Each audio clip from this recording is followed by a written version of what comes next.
성인 개발에 대한 하버드 대학의 보고서가 있는데요. 75년 동안 남성들에 대한 연구를 해왔습니다. 근데 그 연구에서 발견한 사실 하나는 그 외로움, loneliness, 외로움은 독소를 가지고 있다, 유독하다, 그렇게 발표를 했습니다. 왜 그런가 하면 이 외로움을 가지고 있는 사람은 신체적인 기능이 떨어질 뿐만 아니라 뇌 기능이 다른 사람에 비해서 더 급격하게 쇠퇴한다, 그런 결과를 발견했기 때문에 그렇습니다. 그래서 이 외로움이라고 하는 것이 큰 문제다 하는 것을 이제 발표하게 된 거지요. 2018년 5월 1일자에 보면 세계 보건 서비스 회사인 시그나가 그 미국 시장조사 기관인 인포소스라고 하는 과 공동으로 설문조사를 했는데요. 그 미국 사람들에게 물어봤어요. 당신이 외롭습니까? 그렇게 물어봤더니 46%, 47%가 나는 외롭습니다, 그렇게 답변을 했다는 것입니다. 특별히 그 보고서에서는 가장 외로움을 느끼는 세대가 어느 세대냐. 여러분, 그 G세대, Z세대라고 하는 그런 용어를 들어보셨어요? 18살에서 22살 사이를 그렇게 일컫는데 그 세대가 제일 지금 현재 외로움을 많이 겪고 있다고 합니다. 이 외로움이 우리 미국 사회에 큰 문제로 등장하게 된 거예요. 근데 그 미국 심리학협회에서는 이 외로움이 어떤 영향을 주느냐 하는 것 중에 하나로 조기 사망의 원인이 되기도 한다, 그렇게 발표를 했어요. 그러니까 외로움을 겪는 분들이 더 일찍 죽을 수 있다 하는 것이죠. 질문을 하게 됩니다. 그러면 왜 미국에 살고 있는 사람들이 이렇게 외로움을 느낄까? 사실 역사 이래 오늘 미국에 살고 있는 사람들처럼 풍요롭게 사는 사람들이 없잖아요.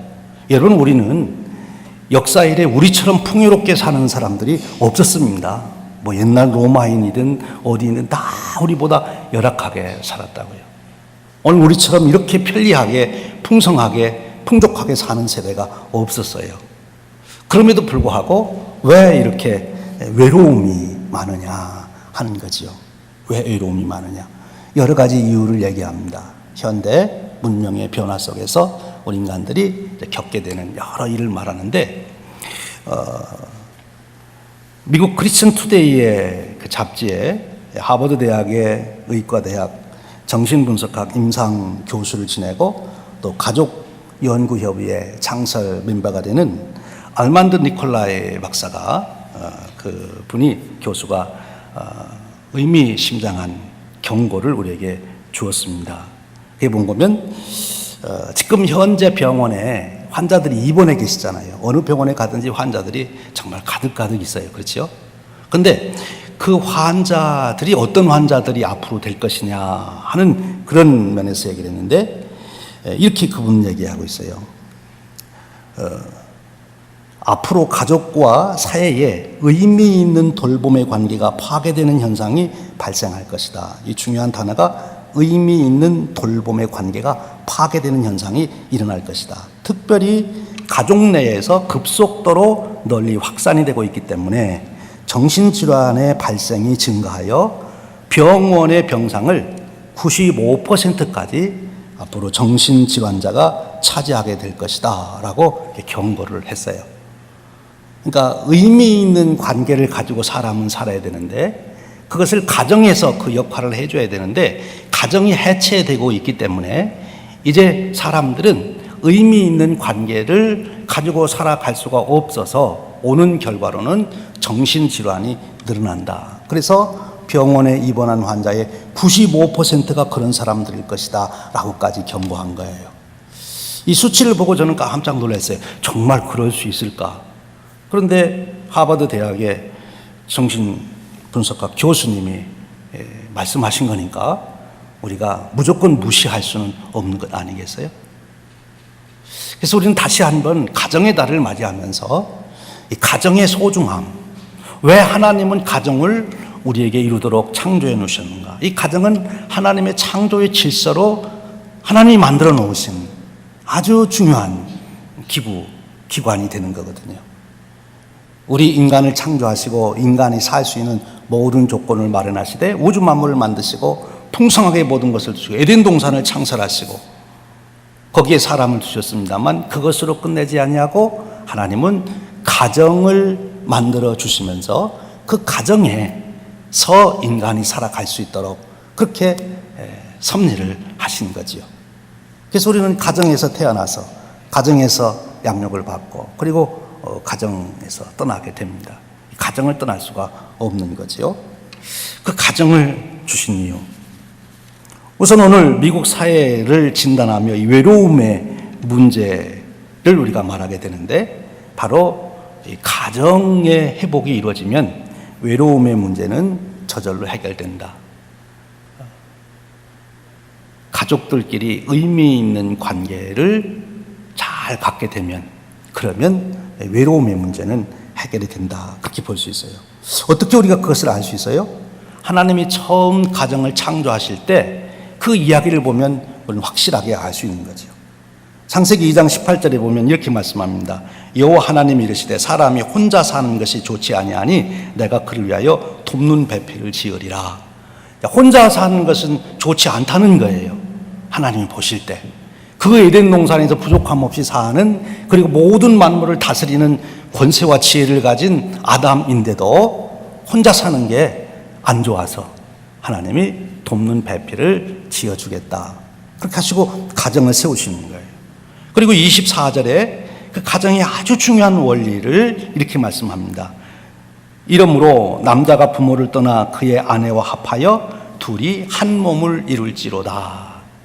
부모를 떠나 그의 아내와 합하여 둘이 한 몸을 이룰지라.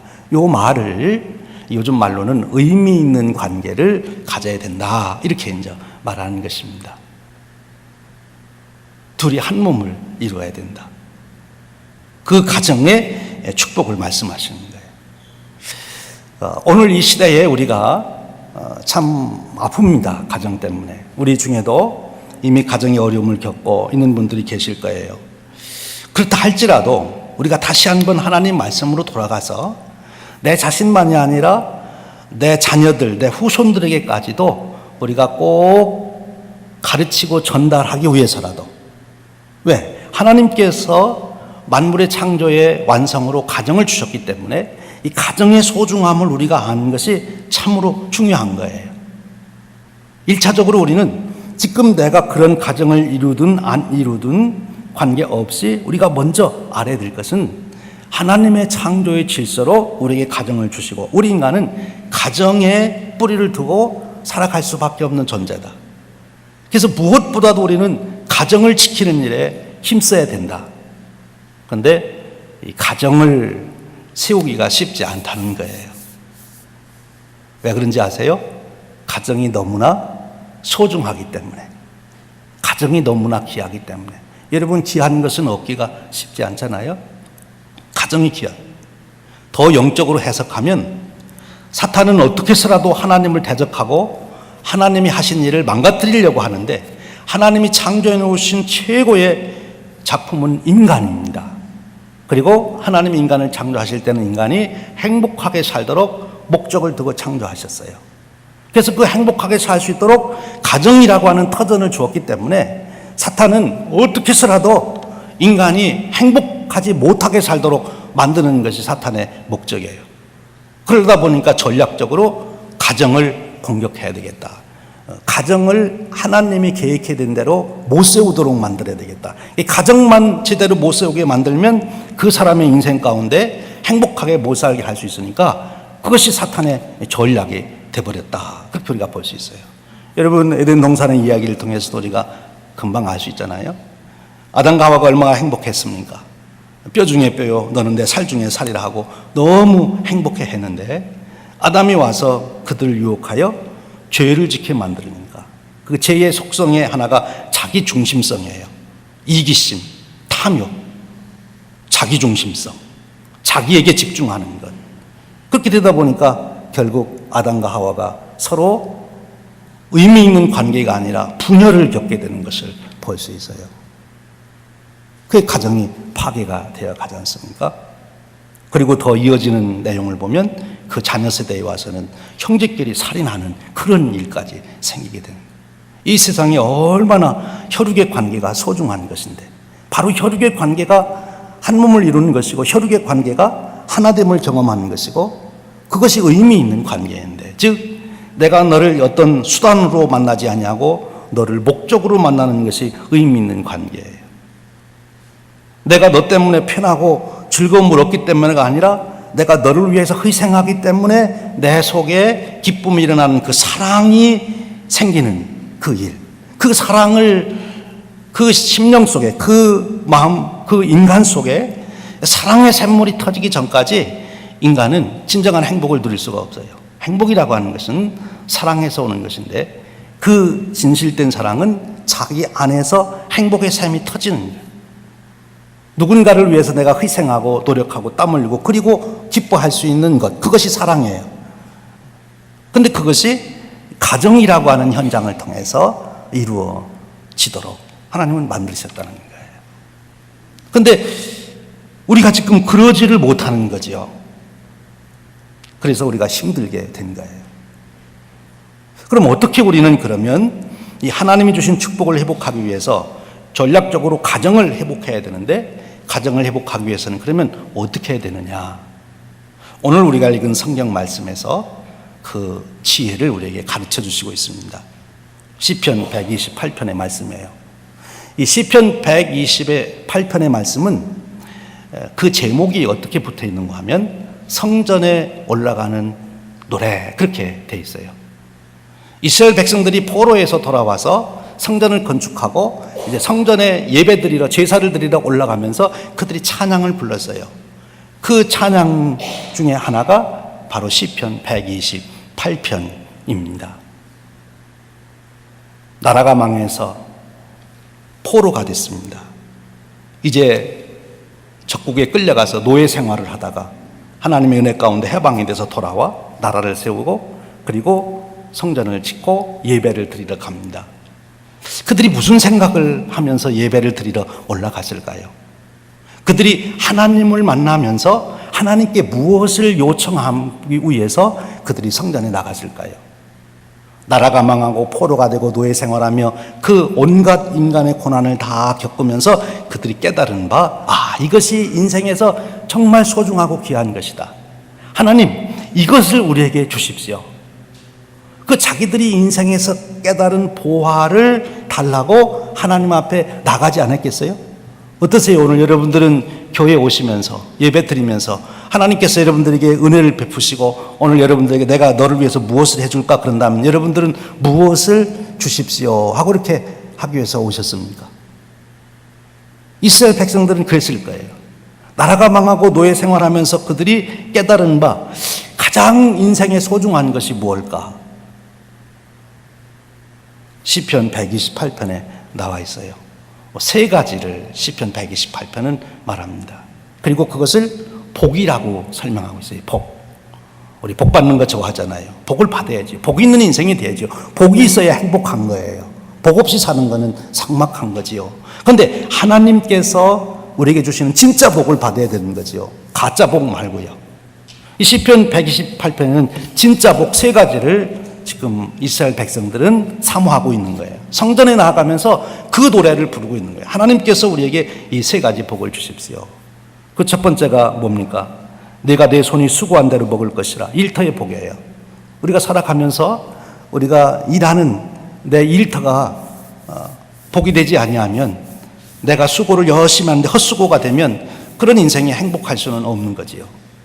그렇죠? 내가 땀 흘려 수고하는 만큼 내가 소득이 있어야 되는 거죠.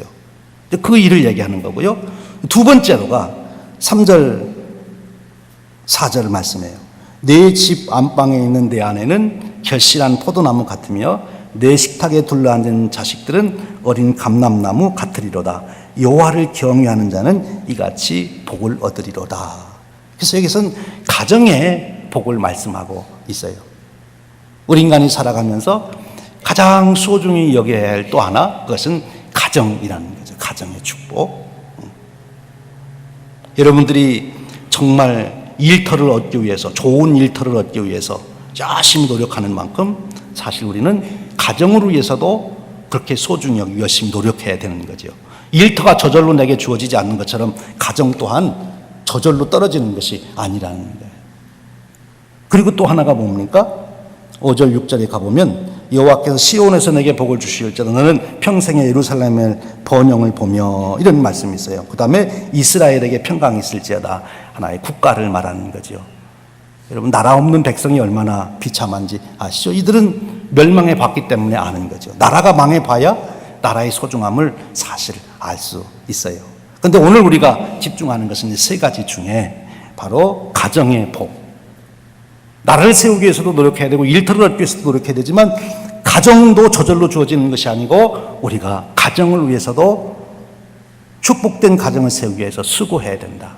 가정의 소중함을 우리가 잊지 말아야 된다. 그리고 그 가정을 세우기 위해서 우리 노력해야 된다고 하는 것을 일깨워 주시고 있는 거예요. 이스라엘 백성들은 그 포로 생활에서 돌아와서 바로 그들이 깨달은 것이 그거예요. 그렇지, 가정의 은혜 축복을 누려야 내 인생이 진정으로 하나님 주시는 복을 받아 누리는 것이야. 그것을 깨달은 거예요. 여기서부터 오늘 우리 현대사회는 엇나가고 있죠. 오늘 현대의 세속화된 사회, 1960년대 이후에 미국의 사회는 급속도로 세속화로 되어가서 하나님을 믿지 않는 무신론자가 점점 지금 많아지고 있어요. 하나님을 믿지 않으니까 하나님이 세워놓으신 말씀은 생각할 것도 없는 거지요. 그래서 학교에서 성경 읽던 거 폐지하고 어디도 공공기관에서 성경 읽던 거 폐지하고 기도하는 거 폐지하고 다 이제 하나님 안 믿고자 하는 세대로, 그걸 우리가 세속화라 그래요. 그런 사상으로 흘러가고 있는 거지요. 그런 배경 속에서 우리는 다시 한번 이 시대 사상에 물들어가지 않고 하나님께서 소중하게 여기신 이 가정에 대한 것을, 이 가정의 달을 맞이하여 다시 묵상하고 하나님이 세우시는 가정은 어떤 가정인가, 어떻게 그렇게 가정을 세워갈 수 있는가, 우리가 지혜를 구하고 또 결단을 해서 그런 가정을 세우기 위해서 노력을 해야 한다는 것입니다. 이미 우리 안에도 이런 가정의 여러 조건에 좀 어려움을 겪으신 분들이 많이 있지요. 그러기에 더 우리는 한번 깊이 생각해 봐야 되는 거죠. 저 또한 가정을 이루어가며 살면서 온전한 가정을 세워가는 것, 특별히 오늘 어린이 주일을 당해서 자녀들을 생각하면서 자녀들을 잘 양육한다는 것이 참 힘들구나. 제일 저에게 자신이 없는 게 뭘까? 제가 이렇게 쭉 생각해 봤어요. 그랬더니 제일 자신 없는 게 좋은 아빠가 되는 게 제일 자신이 없어요. 두 아이를 키우다 보니까 자신이 없어요. 제가 두 아이를 얻기 전에는 자식은 제가 잘 양육할 줄 알았어요. 그렇게 될 줄 알았는데 그게 그렇지 않은 거예요. 참 어렵지요. 그래서 다시 한번 우리 모두가 함께 하나님 말씀으로 우리가 돌아가서 우리가 하나님께서 우리에게 세우고자 하는 가정, 어떤 가정인지 살펴봐야 한다는, 그 원리를 찾아야 된다는 거지요. 이제 보십시오. 지금 이 시편 128편에서 이 복이라고 하면서 소개한 내용을 보면 저것도 복이야. 그럴 만큼 평범한 거예요. 내가 수고한 대로 먹는다. 그럼 일하는 대로 월급 받고 장사한 대로 이윤 남겨서 내 수입이 되는 거지. 뭐 복이 되려면 뭐 복권을 당첨하든지 아니면은 뭐 엄청난 부를 이루든지 뭐 이래야지. 겨우 수고한 대로 먹는 것 가지고 뭘 복이라고 그러냐. 그런데 그것이 엄청난 부를 이루는 것보다도 진짜 복이라는 거지. 그리고 세상에 아주 유명해지고 남들 모르는 새로운 것을 발견하고 발명하고 막 유명하게 되고 정치 권력을 잡고 이렇게 출세를 하고 그래야 복이 아니라 내 집 안방에 내 아내가 있고 내가 밥 먹는 상에 내 아들, 딸들이 둘러앉아서 같이 밥을 먹고 누구나 누릴 수 있는 거예요. 여러분 그렇습니다. 오늘 시편 128편이 우리에게 가르쳐 주시는 놀라운 진리는 보편성, 누구나 다 누릴 수 있는 그것이 진짜 축복이라는 거예요. 특별한 사람만 누리는 것은 하나님께서 우리에게 주시는 진짜 축복이 아니고 그것은 특별한 사명 때문에 주신 것이고, 모든 사람 누구나 다 누릴 수 있는 축복이 진짜 귀한 것이고 진짜 축복이고 우리가 꼭 받아야 될 그런 축복이라는 거예요. 여러분 물질적으로 봐도 그렇죠. 우리가 축복된 사람이라고 할 때 먹는 것만 봐도 남들 안 먹는 것, 100만 명 중에 한 명이 먹는 것을 먹는 사람이 축복된 사람이고 그 음식이 귀한 것이다, 그렇게 생각하십니까? 왜곡된 마음에서 나오는 것이고, 진정한 것은 누구나 같이 마실 수 있는 이 공기, 누구나 마실 수 있는 햇빛, 누구나 마실 수 있는 물을 마시면서 우리는 거기에 진정한 하나님의 축복이 있음을 우리가 깨달을 때 그것이 진정한 축복의 길로 가는 길이에요.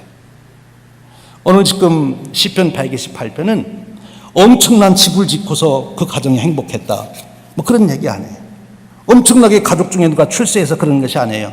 안방에 아내가 있고 그리고 상추 위에 아들, 딸들이 둘러앉아서 같이 밥을 먹는데 표현은 결실한 포도나무 같은 아내, 그리고 감람나무 같은 아이들, 그렇게 표현하고 있지요.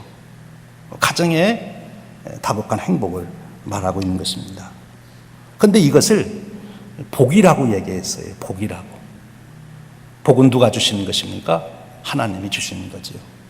그런데 그 복을 받을 수 있는 조건을 오늘 성경은 우리에게 가르쳐 주시고 있는 거예요. 이것이 중요한 것입니다. 그 조건이 무엇입니까? 1절에 나와 있고 그것이 중요하기 때문에 4절에 재차 강조하고 있어요. 1절에 뭐라고 얘기합니까? 여호와를 경외하며 그의 길을 걷는 자마다 복이 있도다. 그런 사람이 그런 가정의 은혜를 누린다는 거죠. 4절에 가서는 여호와를 경외하는 자는 이같이 복을 얻으리라. 한 번 더 강조를 하고 있어요.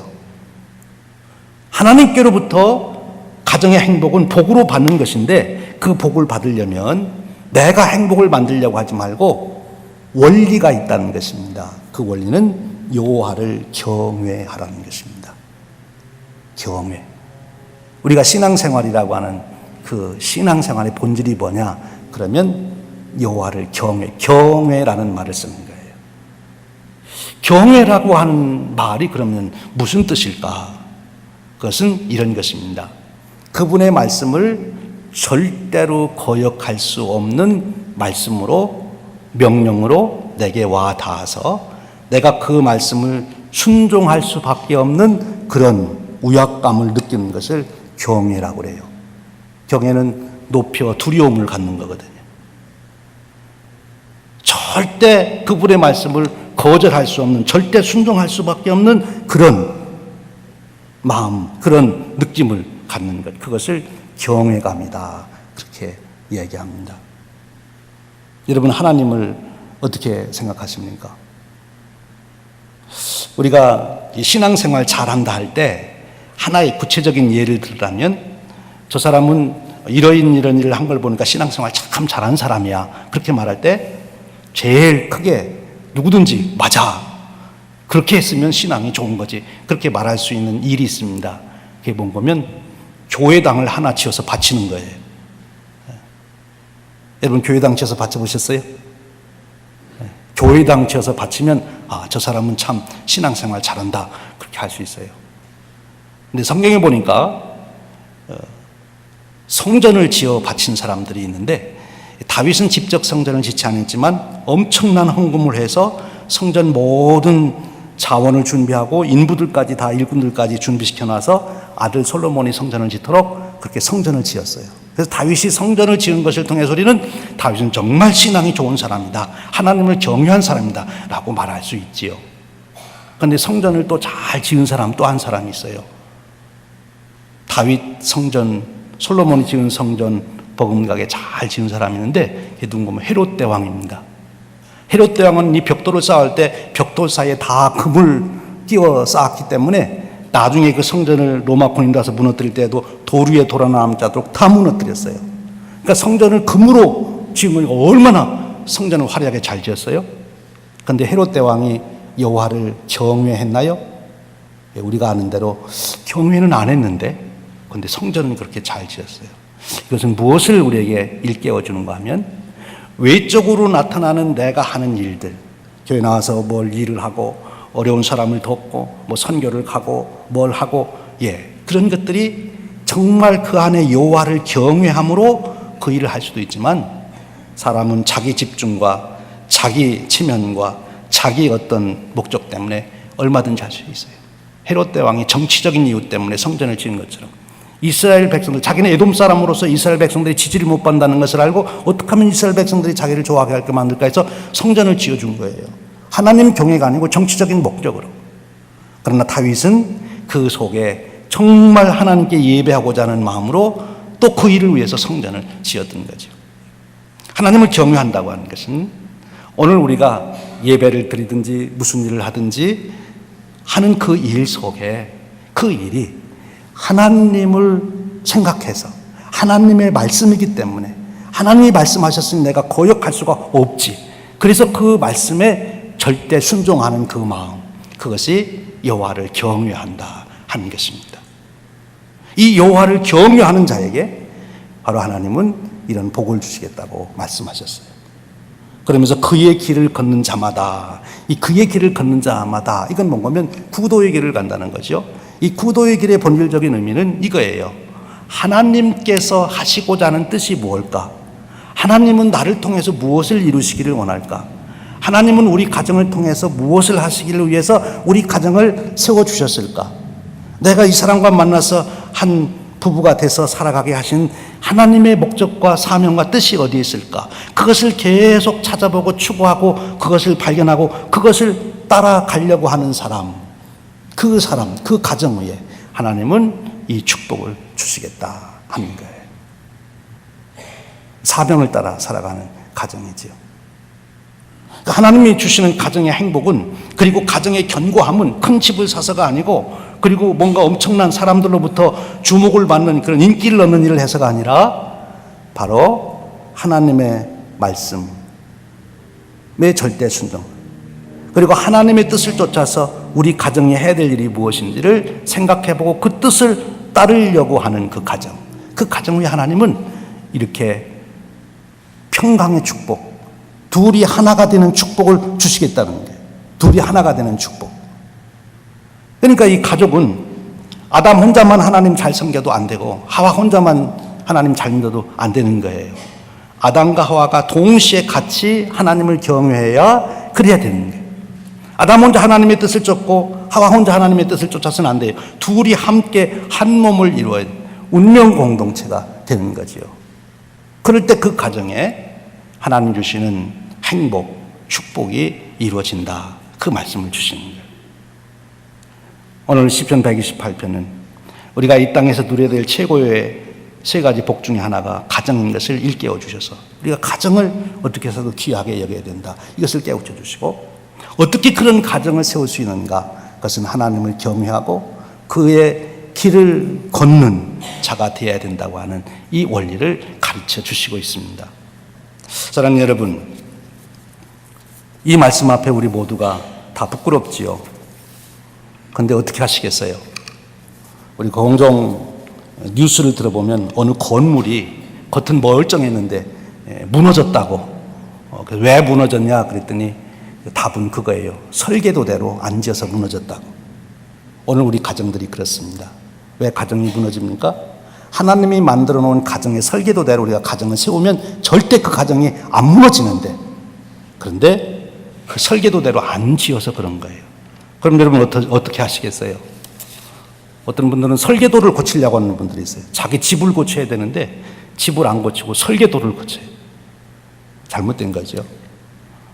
설계도에 따라서 집을 수리해야 그 집이 다시 견고하게 설 수 있는 것입니다. 사랑하는 여러분, 가정의 달을 맞이해서 우리가 가정의 소중함을 생각합니다. 좀 더 본질적인 의미로 들어가면 의미 있는 관계를 맺는 인간관계의 축복을 우리가 누려야 되는 것입니다. 그 의미 있는 인간관계의 핵심 중에 핵심, 가장 귀한 것은 둘이 한 몸을 이룰지라 하는 거예요. 운명 공동체가 되는 거예요. 내가 모든 것을 아낌없이 주고도 그것이 내게 행복이 되고 기쁨이 되고 보람이 될 수 있는 그런 관계를 맺을 때 인간은 축복이 되는 거죠. 이 한 몸을 이룬다, 또 의미 있는 관계를 맺는다 하는 것을 시로 잘 표현한 한 분의 시가 있어서 같이 나누려고 합니다. 이 시인은 원래 동독에서 태어났는데 공산주의의 탄압을 받고 이제 최고의 학부를 공부하다가 노동자가 됐어요. 그런데 편지를 통해서 체코에 있는 한 여성을 만나게 되는데, 치과 의사를 만나게 되는데, 둘이 편지를 한 400여 통을 주고받는 중에 이제 사랑을 하게 되고, 그래서 둘이 망명을 해가지고 결혼을 해서 서독에서 살게 됐는데, 그 시인이 라이너 쿤츠라고 하는 분인데, 지금 현재 살아있는 독일의 서정 시인 중에 가장 훌륭한 분으로 인정받는 그런 분이에요. 그분이 쓴 시 중에 두 사람이라고 하는 시가 있는데, 이 두 사람이라고 하는 시가 정말 부부가 뭐냐, 가족 관계라는 게 뭐냐, 의미 있는 관계가 뭐냐 하는 것을 잘 설명해 주고 있어요. 제가 그 시를 한번 같이 나누겠습니다. 두 사람이 노를 젓는다, 한 척의 배를. 한 사람은 별을 알고 한 사람은 폭풍을 안다. 한 사람은 별을 통과해 배를 안내하고 한 사람은 폭풍을 통과해 배를 안내한다. 마침내 끝에 이르렀을 때 기억 속 바다는 언제나 파란색일러라 라고 하는 시입니다. 둘이 인생이라고 하는 황량한 바다를 같이 노를 져가는 게 부부라는, 그것이 가족이라는 것이고 그것이 의미 있는 관계라는 거지요. 별을 알고 폭풍을 압니다. 그래서 함께 별을 보고 폭풍을 다스리며 노를 져갑니다. 그런데 돌이켜보니까 기억 속 바다는 언제나 파란색이었다. 풍랑이 문제가 아니에요. 함께 운명을 걸고 노를 져가는 사람이 있으면 그것이 행복이고 그것이 축복인 것이죠. 여러분, 한 배를 타고 함께 노를 져갈 수 있는 그런 사람이 있습니까? 여러분 가족 모두가 그런 관계로 회복되시기를 주님의 이름으로 축원드립니다. 기도하겠습니다. 하나님 아버지, 우리들을 축복하셔서 혼자 살 수 없기에 가족을 이루어 사도록 은혜를 주셨습니다. 우리들이 죄에 물들어 가족의 축복을 온전히 이루지 못함을 고백합니다. 성령님 오셔서 우리를 정화시켜 주시고 우리로 하여금 하나님을 경외하며 하나님의 길을 따르는 삶을 주셔서 우리로 하나님 세우신 가정의 복을 온전히 누리며 세상의 빛으로 살아갈 수 있도록 축복해 주시옵소서. 폭풍 속에서도 행복을 노래할 수 있는 가정들이 되도록 은혜 베풀어 주시옵소서. 우리 주님 예수 그리스도의 이름으로 기도하옵나이다. 아멘.